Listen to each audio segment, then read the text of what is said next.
ఈ మధ్యకాలంలో ఇండస్ట్రీలో వినిపిస్తున్న ప్రధానమైన కంప్లెయింట్ ఏంటంటే, థియేటర్‌కి ఆడియన్స్ రావడం లేదు.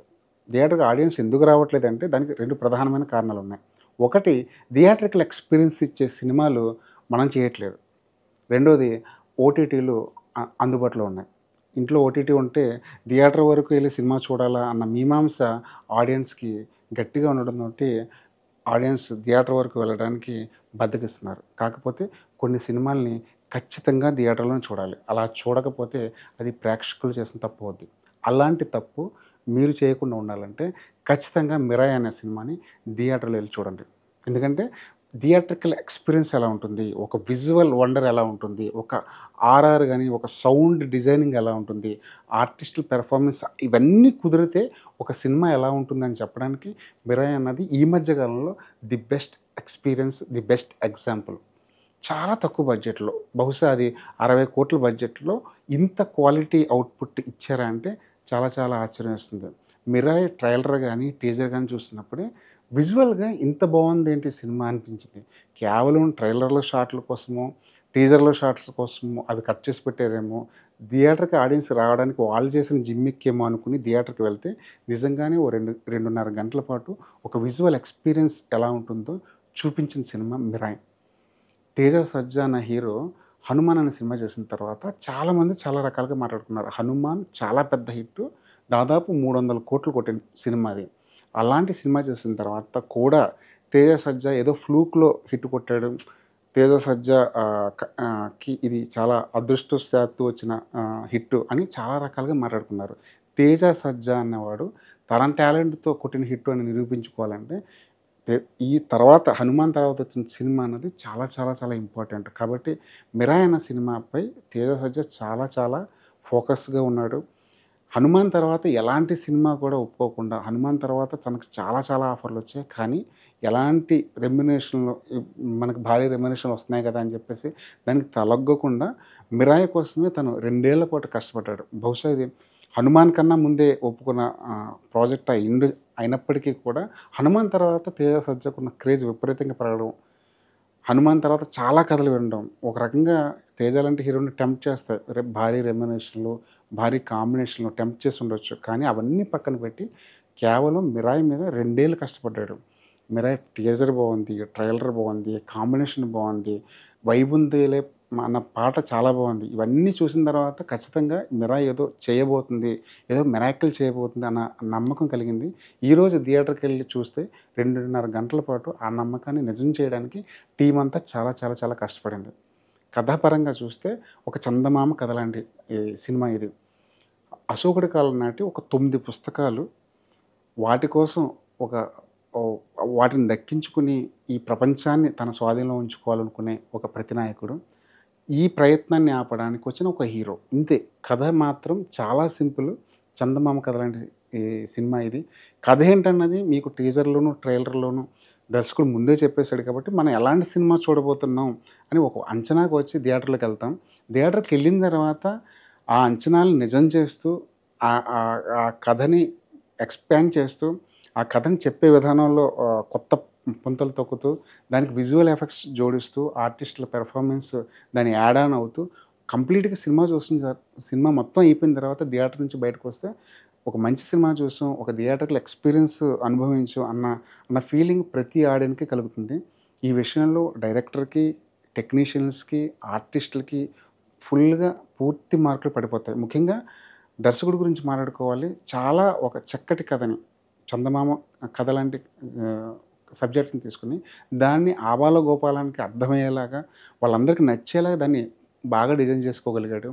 విజువల్‌గా చాలా చోట్ల స్పెక్టాక్యులర్ విజువల్స్ కనిపిస్తాయి. ముఖ్యంగా ఇంటర్వల్ బ్యాంగ్‌లో వచ్చే ఎపిసోడ్ అయితే ఇప్పటివరకు ఇండియన్ స్క్రీన్ మీద రాలేదు అని గుండెల మీద చేసుకొని మరీ చెప్పొచ్చు. ఆ 10 నిమిషాల ఎపిసోడ్స్‌ని చాలా బాగా డిజైన్ చేశాడు. అసలు ఈ క్యారెక్టర్‌లోకి వెళ్ళడానికి, ఆ కథలోకి వెళ్ళడానికి, ఆ వరల్డ్ బిల్డింగ్‌కి దర్శకుడు తీసుకున్న సమయం కాస్త ఎక్కువైనా సరే, ఆ విజువల్స్‌కి మనం స్పెల్ బౌండ్ అయిపోతాం.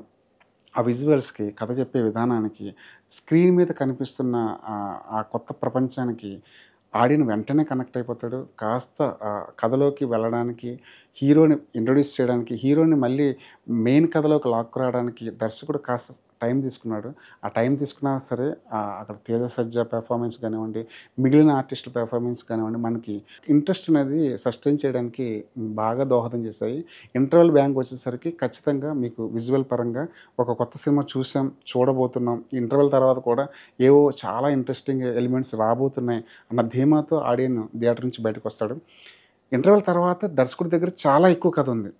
చాలా విషయాలు దర్శకుడు చెప్పాలి ఈ కథలో. ప్రతి కథకి ఒక ప్రారంభం ఉంటుంది, ఒక ఇంటర్వల్ బ్యాంక్ ఉంటుంది, ఒక శుభం కార్డ్ ఉంటుంది. ఈ మధ్యలో ఒక జర్నీ ఉంటుంది. ఆ జర్నీని దర్శకుడు చాలా కూలంకుషంగా ప్రతీదీ పర్టిక్యులర్‌గా చాలా డీటెయిల్‌గా చెప్పడానికి ప్రయత్నించాడు. కాబట్టి సెకండ్ హాఫ్‌లో మీకు అక్కడక్కడ సినిమా ల్యాగ్ అవుతుందన్న ఫీలింగ్ వస్తుంది. అక్కడక్కడ కాస్త బోరింగ్‌గా ఉందన్న ఫీలింగ్ వస్తుంది. కాకపోతే కథ చెప్పేటప్పుడు, కథ చెప్పే ప్రయత్నంలో వచ్చే ఆటుపోట్లు ఇవన్నీ.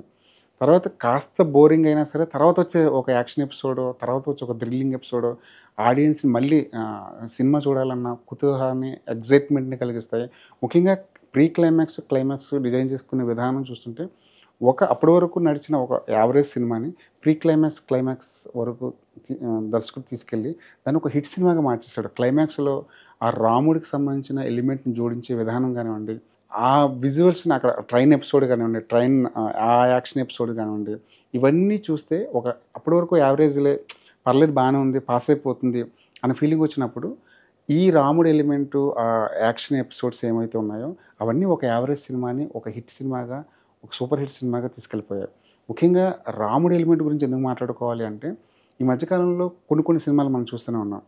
రాముడికి సంబంధించిన ఏదైనా అంశం చెప్తే అది పాన్ ఇండియా స్థాయిలో వెళ్ళి హిట్ అయిపోతుంది. రాముడి సెంటిమెంట్ బలంగా ఉంది అని నమ్మి కథకి అవసరం ఉన్నా లేకపోయినా సరే ఆ ఎలిమెంట్‌ని బలవంతంగా తీసుకొచ్చి ఇరికించే ప్రయత్నం చేస్తున్నారు. ఇక్కడ మాత్రం 'మిరాయిలో' మాత్రం చాలా ఆర్గానిక్‌గా కుదిరింది. ఎందుకంటే ఈ కథను చెప్పే విధానంలోనే ఎక్కడో ఒక చోట దైవత్వానికి సంబంధించిన అంశం ఉంది. మనం కథ మొదలెట్టిన విధానంలోనే మనం దేవుడికి సంబంధించిన ఒక కథ చూస్తున్నాం. ఒక ఆధ్యాత్మికత ఉన్న కథ చూస్తున్నాం. ఒక మహిమలు దైవశక్తికి సంబంధించిన కథ చూస్తున్నాం అని ఆడియన్స్ ముందే ప్రిపేర్ అయిపోతాడు. కాబట్టి క్లైమాక్స్‌లో రాముడొచ్చి తన బాణంతో శత్రువుని సంహరించిన ఇదంతా ఆర్గానిక్‌గా కుదిరిపోయిందనిపిస్తుంది. ఎప్పుడైతే దర్శకుడు మనల్ని పూర్తిగా డివోషనల్ మూడ్‌లోకి తీసుకెళ్ళాడో, అక్కడే సినిమా సూపర్ హిట్ అయిపోయింది. అక్కడే దర్శకుడు పెట్టిన ఎఫెక్ట్ మొత్తానికి తగిన ప్రతిఫలం వచ్చేసింది. 'తేజ సజ్జ' అదృష్టమో, తన కష్టమో, తన శ్రమో తెలీదు గానీ, తను చాలా మంచి కథలు ఎంచుకుంటున్నాడు. 'బేబీ' కానివ్వండి, 'జాంబిరెడ్డి' కానివ్వండి, 'హనుమాన్' కానివ్వండి, ఇప్పుడు 'మిరాయి' కానివ్వండి. తన ప్రతి కథలో ఎక్కడో ఒక చోట వైవిధ్యం ఉంటుంది. 'హనుమాన్‌లో' అయితే 25 ఏళ్ల కుర్రాడు దుష్ట శక్తుల్ని ఎదుర్కొంటుంటే మనకెక్కడ ఎబ్బెట్టుగా అనిపించదు. ఎందుకంటే అక్కడ 'తేజ సజ్జా' అనే క్యారెక్టర్‌కి హనుమంతుడు తోడయ్యాడు.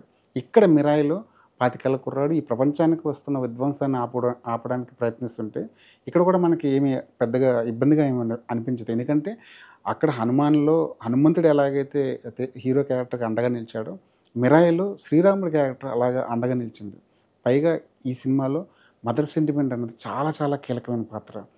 ఎక్కడైతే మదర్ సెంటిమెంట్‌ని బలంగా పండిస్తారో, ఎక్కడైతే దైవత్వానికి సంబంధించిన ఎలిమెంట్‌ని కరెక్ట్‌గా ప్లాన్ చేసి పక్కాగా పర్ఫెక్ట్‌గా కుదురుస్తారో, ఈ 2 కూడా అద్భుతమైన ఎలిమెంట్స్. వీటికి తిరగలేదు. దాన్ని కరెక్ట్‌గా హ్యాండిల్ చేసే ఆ శక్తి సామర్థ్యాలు దర్శకుడికి, రైటర్‌కి ఉండాలి. ఈ సినిమాలో అటు అమ్మకి సంబంధించిన, మదర్‌కి సంబంధించిన ఎలిమెంట్లున్నాయి. ఇటు దేవుడికి సంబంధించిన ఎలిమెంట్లున్నాయి. ఇవి 2 కూడా పక్కాగా ఎక్కడ కుదరాలో అక్కడ పేర్చుకుంటూ వెళ్ళాడు దర్శకుడు. కాబట్టి సినిమా చూస్తున్నంత సేపు ఒకవైపు మదర్ సెంటిమెంట్ మనల్ని అట్రాక్ట్ చేస్తుంటుంది. ఇంకోవైపు దేవుడికి సంబంధించిన ఆ మహిమలు గానివ్వండి, ఆ దైవత్వానికి సంబంధించిన అంశాలు గానివ్వండి, ప్రేక్షకుల్ని అట్రాక్ట్ చేస్తుంటాయి. మరోవైపు తాంత్రిక శక్తులు మెస్మరైజ్ చేస్తుంటాయి. మొత్తానికి కథలో ఏం కావాలో, ఒక చందమామ కథలో ఎలాంటి ఎలిమెంట్స్ ఉండాలో అలాంటి ఎలిమెంట్స్ అన్నీ ఆ దర్శకుడు పేర్చుకుంటూ వెళ్ళాడు. మనోజ్ క్యారెక్టర్ అయితే సూపర్బ్‌గా డిజైన్ చేశాడు. మనోజ్ కూడా చాలా సెటిల్‌గా చేశాడు. ఇదివరకు 'భైరవంలో' విలన్ తరహా పాత్రను మనోజ్ కనిపించాడు. అక్కడ 'భైరవంలో' బాగా చేసినప్పటికీ ఎక్కడో ఒక చోట శృతి మించిన నటన కనిపిస్తుంది. కానీ ఇక్కడ ఒక గీత గీసుకొని ఆ గీత మీదే ఉండి మనోజ్ చాలా సెటిల్‌గా తన క్యారెక్టర్‌ని పండించాడు.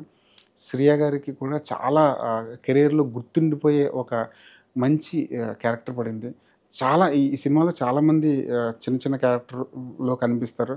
ఒక ఒక నిమిషం క్యారెక్టర్‌లో కనిపించినా సరే, ఒక సీన్‌లో కనిపించినా సరే, ప్రతి ఒక్కరికి వాళ్ళ వాళ్ళ పరిధుల మేరకు వాళ్ళకి మంచి క్యారెక్టర్ పడ్డాయి అనుకోవాలి. ముఖ్యంగా 'వెంకటేష్ మహా', 'కిషోర్ తిరుమల' ఈ ఇద్దరు దర్శకులు స్క్రీన్ మీద కనిపించడం, వాళ్ళు చేసే ఒక ఫన్ చాలా సెటిల్‌గా చేసే ఫన్ ఇవన్నీ ఆడియన్స్‌ని మెస్మరైజ్ చేస్తాయి. ఈ కథ, ఈ సినిమాని ప్రభాస్ తన వాయిస్ ఓవర్‌తో మొదలెట్టాడు. చివర్లో రానా వచ్చి ఒక ఫుల్ మీల్స్ తర్వాత ఒక కిల్లి ఇచ్చినట్టు రానా అపియరెన్స్ గాని, రానా పెర్ఫార్మన్స్ గాని మనల్ని పూర్తిగా మెస్మరైజ్ చేస్తాయి. మొత్తానికి సినిమా అంతా చూసిన తర్వాత ఒకే ఒక్క మాట ఇప్పటి వరకు మనం కార్తీక్ ఘట్టమనేనిని కెమెరామెన్‌గానే చూసాం. తను డైరెక్టర్‌గా కొన్ని ప్రయత్నాలు చేసినప్పటికీ అవి సక్సెస్ కాలేదు. కానీ ఇక మీదట కార్తీక్ ఘట్టమనేని అనగానే అతన్ని ఒక దర్శకుడిగా చూస్తాం. కేవలం 60 కోట్లతో ఇంత మంచి అవుట్‌పుట్ ఇవ్వడం అన్నది నిజంగా డైరెక్టర్ క్యాపబిలిటీకి ఒక నిదర్శనం. విజువల్స్ చాలా బాగున్నాయి. 'గౌరీహర' బ్యాక్‌గ్రౌండ్ స్కోర్ అయితే తను దర్శకుడు తర్వాత అంతటి పేరు 'గౌరీహర'కొస్తుంది. ప్రొడ్యూసర్ తేజ సజ్జానం ఫ్లాపుల్లో ఉన్న ఒక డైరెక్టర్‌ను నమ్మి ఒక 60 కోట్లు పెట్టి వాళ్ళకి పూర్తిగా ఫ్రీడమ్ ఇస్తే ఎలాంటి మంచి అవుట్‌పుట్ వస్తుంది అని చెప్పడానికి 'మిరాయ్' అనేది ఒక మంచి ఉదాహరణ. ఈ మధ్య కాలంలో పాన్ ఇండియా స్థాయిలో సినిమాలు మనము తీస్తున్నాము. అన్ని రాష్ట్రాల వాళ్ళు తీస్తున్నారు. కానీ పాన్ ఇండియా స్థాయిలో వెళ్ళగలిగే కంటెంట్ చాలా తక్కువ సినిమాల్లో ఉంటుంది. చాలా తక్కువ సినిమాల్లో కనిపిస్తుంది. అలాంటి కంటెంట్ ఉన్న సినిమా 'మిరాయ్'. ఖచ్చితంగా చెప్తున్నాను. థియేట్రికల్ ఎక్స్‌పీరియన్స్ అంటారు కదా! అలాంటి థియేటర్ ఎక్స్‌పీరియన్స్ పొందడానికి మీరు ఖచ్చితంగా ఈ సినిమా థియేటర్‌లోనే చూడండి. ఆ సౌండ్‌ని ఎంజాయ్ చేయండి. ఆ విజువల్స్‌ని ఎంజాయ్ చేయండి. నెవర్ బిఫోర్ అనదగ్గ కొన్ని షాట్స్, కొన్ని సీన్స్ ఈ సినిమాలో ఉన్నాయి. అవన్నీ చూసి ఎంజాయ్ చేయండి. ఈ వారం థియేటర్‌కి వెళ్ళి ఒక మంచి సినిమా చూడాలనుకుంటే 'మిరాయ్' అన్నది పర్ఫెక్ట్ బెస్ట్ ఆప్షన్. మరి 'మిరాయ్' మీరు చూసారా? చూస్తే మీకెలా అనిపించింది? కామెంట్ బాక్స్‌లో మెన్షన్ చేయండి.